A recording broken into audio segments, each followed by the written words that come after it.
অনেকেই cash job করেন, বলেন যে আমি ক্যাশ জবটা ইললিগাল না এখন পর্যন্ত, কিন্তু যদি আপনাকে $16.55 কমে দেয় তখন ইললিগাল। আবার যদি এটার কোনো রেকর্ড না থাকে, কোনো রেকর্ড রাখলো না, সেটা ইললিগাল। সামনে শোনা যাচ্ছে যে এমন আইন আসছে যাতে কোনোভাবে ক্যাশ জবও করা যাবে না, ক্যাশ দেওয়া যাবে না, কিন্তু ক্যাশ জব করবেন আপনি, কিন্তু সেটার আপনার যে গভর্নমেন্টের ট্যাক্স, যেটা সিপিপি কানাডা পেনশন প্ল্যান ইআই, সেটাকে আপনি ডিডাক্ট করে সেই টাকাটা আপনি ইনকাম করলেন, করে আপনি সেই টাকাটা আপনার যখন ট্যাক্স রিটার্ন করেন আপনাকে ডিক্লেয়ার করতে হবে যে আমি এত টাকা ইনকাম করলাম, আমার ক্যাশ ইনকাম ছিল, এখন এই কোম্পানিতে এত টাকা আমি ইআই দিলাম, ট্যাক্স দিলাম এবং সিপিপি কানাডা পেনশন প্ল্যানে দিয়ে দিলাম, তাহলে আপনার সেটা লিগ্যাল হলো। কিন্তু আপনাকে ডিক্লেয়ার করতে হবে।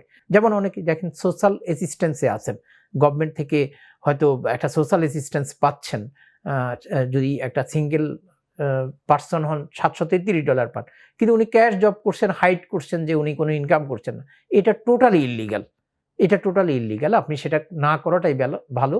আমি বলবো যে ক্যাশ জব করলে আপনি অনেকভাবে ঠকতে পারেন। কিভাবে ঠকতে পারেন? প্রথম কথা হচ্ছে আপনাকে বেতন কম দিতে পারে। আপনি ওয়ার্ক প্লেসে যদি একটা ইনজুরি হয়, আপনি WSIB বলে একটা কথা আছে, work place safety and insurance board, আপনার এটা এই ইনজুরির কারণে আপনি কোনো বেনিফিটস পাবেন না। যদি আপনার পা ছিটকায় পড়ে, আপনি WSIB থেকে আপনি বাকি যতদিন কাজ করতে পারবেন না, আপনি স্যালারি সহ সে ক্ষতিপূরণ পাবেন। কিন্তু যখন ক্যাশ জব করবেন আপনি সেটা পাবেন না।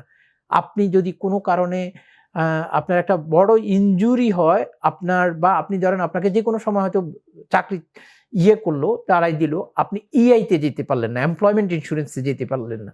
এখন নিয়ম হচ্ছে কেউ যদি এখানে কানাডাতে যদি 400 আওয়ার্স কাজ করে এবং সে এরপর লে অফ হয়, তখন সে ইআই এমপ্লয়মেন্ট ইন্স্যুরেন্সের জন্য অ্যাপ্লাই করতে পারে এবং এমপ্লয়মেন্ট ইন্স্যুরেন্সে সে লেংথ অফ সার্ভিস অনুযায়ী সে 60% মতো স্যালারি বা এর চেয়ে বেশি গভর্নমেন্ট থেকে পেতে পারেন এমপ্লয়মেন্ট ইন্স্যুরেন্সে, আনটিল উনি জব না পাওয়া পর্যন্ত। এটা 3 মাস, 4 মাস, 6 মাস, ইভেন 1 বছরও হয়ে থাকে যে ইআই পেলেন। আপনি এরপর বেটার জব অন্টারিওতে আপনি পড়তে গেলে আপনি $28,000 পর্যন্ত পেতে পারেন। কিন্তু আপনি যদি মানে রিজন থাকতে হয় যে আপনি কি কারণে লেড অফ হলেন, এই অনেক সুযোগ সুবিধা আছে যখন আপনি সোশ্যাল ইন্স্যুরেন্স সিনের মাধ্যমে কাজ করবেন এবং এই সিস্টেমের মধ্যে থাকবেন। কিন্তু যখন আপনি ক্যাশ জব করবেন, তো আপনি হয়তো ভাবলেন যে আমি এখানে কিছু টাকা পাচ্ছি, এখানে কিছু টাকা পাচ্ছি, কিন্তু আসলে আলটিমেটলি আপনি কিন্তু লুজার হচ্ছেন। আপনি এই সুযোগ সুবিধাগুলো থেকে বঞ্চিত হচ্ছেন, রাষ্ট্র বঞ্চিত হচ্ছে, কানাডা বঞ্চিত হচ্ছে। তো আমি সবসময় বলবো যে আপনারা কখনো ক্যাশ জব করবেন না এবং ক্যাশ জবে আপনারা সবসময় চেষ্টা করবেন যে এটাকে করতে, এমপ্লয়ের সাথে আর্গুমেন্ট করবেন যে না, আমার এটা রাইটস, অধিকার, আমি আমি এটা ডিজার্ভ করি। আমি জানি যে এখন খুব টাফ, অনেকেই হয়তো জবই পাচ্ছেন না, তো এখানে ক্যাশ জব না করে ওনার উপায় নাই, উনি কিছু টাকা পাচ্ছে, কিন্তু তবুও চেষ্টা করবেন যতটুকু নেগোশিয়েট করার জন্য, যে যেন ক্যাশ জব না করে আপনি সিনে করতে পারেন, তাহলে আপনি বেশি উপকৃত হবেন একজন এমপ্লয়ার চেয়েও।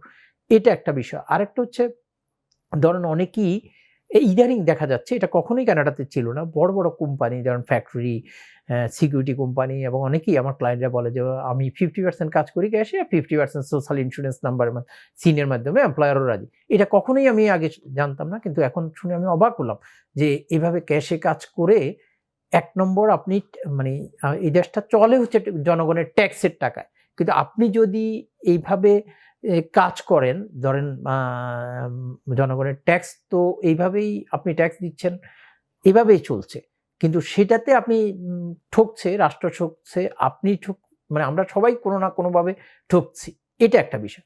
সেকেন্ড হচ্ছে আপনি যখন সিনে কাজ করবেন, বছর শেষে আপনি যখন ট্যাক্স রিটার্ন করবেন, আপনি যেই টাকাটা ট্যাক্সটা আগে দিয়েছেন আপনার ইনকাম অনুযায়ী, যদি আপনি লো ইনকাম একটা ব্র্যাকেটের ইনকাম ব্র্যাকেটের মধ্যে থাকেন, তখন আপনি এই টাকাটা আপনি ফেরত পাচ্ছেন গভর্নমেন্ট থেকে। কিন্তু আপনার ইনকাম যদি খুব বেশি হাই হয়ে থাকে তখন আপনাকে গভর্নমেন্টকে দিতে হবে। কিন্তু আপনি যদি ক্যাশ ইনকাম না করেন, আপনি তো কিছুই ডিক্লেয়ার করতে পারছেন না যে আপনি কত টাকা, আপনি গভর্নমেন্ট থেকেও ফেরত পাচ্ছেন না। সো অনেকগুলো কেমিস্ট্রি আছে এখানে, অনেক কিছু বিষয় জানার আছে। আপনি যদি কোনো একজন এমপ্লয়মেন্ট অ্যাডভাইজারের কাছে যান, পরামর্শ নেন যে এমপ্লয়মেন্ট স্ট্যান্ডার্ডের যে কথাগুলো বললাম, যে আপনার যে পে রেট, আপনার যে ছুটি, আপনার যে ওভারটাইম, আপনার যে রেকর্ড অফ এমপ্লয়মেন্ট, আপনি যখন চাকরি ছেড়ে দিবেন আপনাকে এমপ্লয়ার আপনাকে রেকর্ড অফ এমপ্লয়মেন্ট দিতে হবে, আরওই বলে। সেটা নিয়ে আপনি ইআইয়ের জন্য যখন অ্যাপ্লাই করবেন সেটাতে আরওই দিয়ে অ্যাপ্লাই করতে পারেন।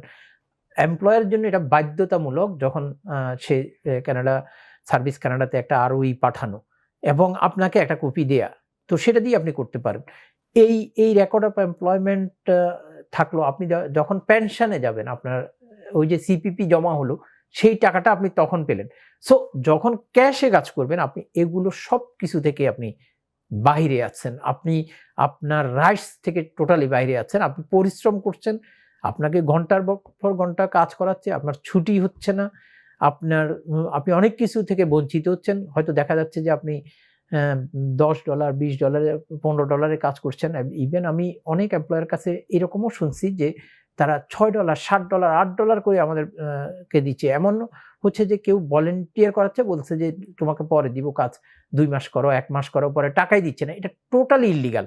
আমি বলব যে আপনারা যদি এই ধরনের পরিস্থিতির মুখোমুখি হন, আপনি ওনার সাথে বলেন যে এটা আপনি করতে পারেন না, একটা এই ধরনের প্রয়োজন বোধে আপনি সেটা ভালো একজন পরামর্শকের কাছে যাই, কিভাবে এটাকে সমাধান করা যায়, কোথায় রিপোর্ট করা যায় এবং কিভাবে এটাকে করা যায় সেটা করার চেষ্টা করবেন। কারণ ইদানিং যারা অনেকেই এই দেশে নতুন এসেছেন, বিশেষ করে আমাদের বাংলাদেশি অনেকেই আসছেন যারা রিফিউজি ক্লেম করে আসছেন এবং ওনারা এসেই প্রথম সোশ্যাল ইন্স্যুরেন্স নাম্বার পাওয়ার আগেই ক্যাশ জব খুঁজেন বা অনেকেই পে ক্যাশ জব খুঁজেন। আমি বলব যে এটা না করাটাই ভালো।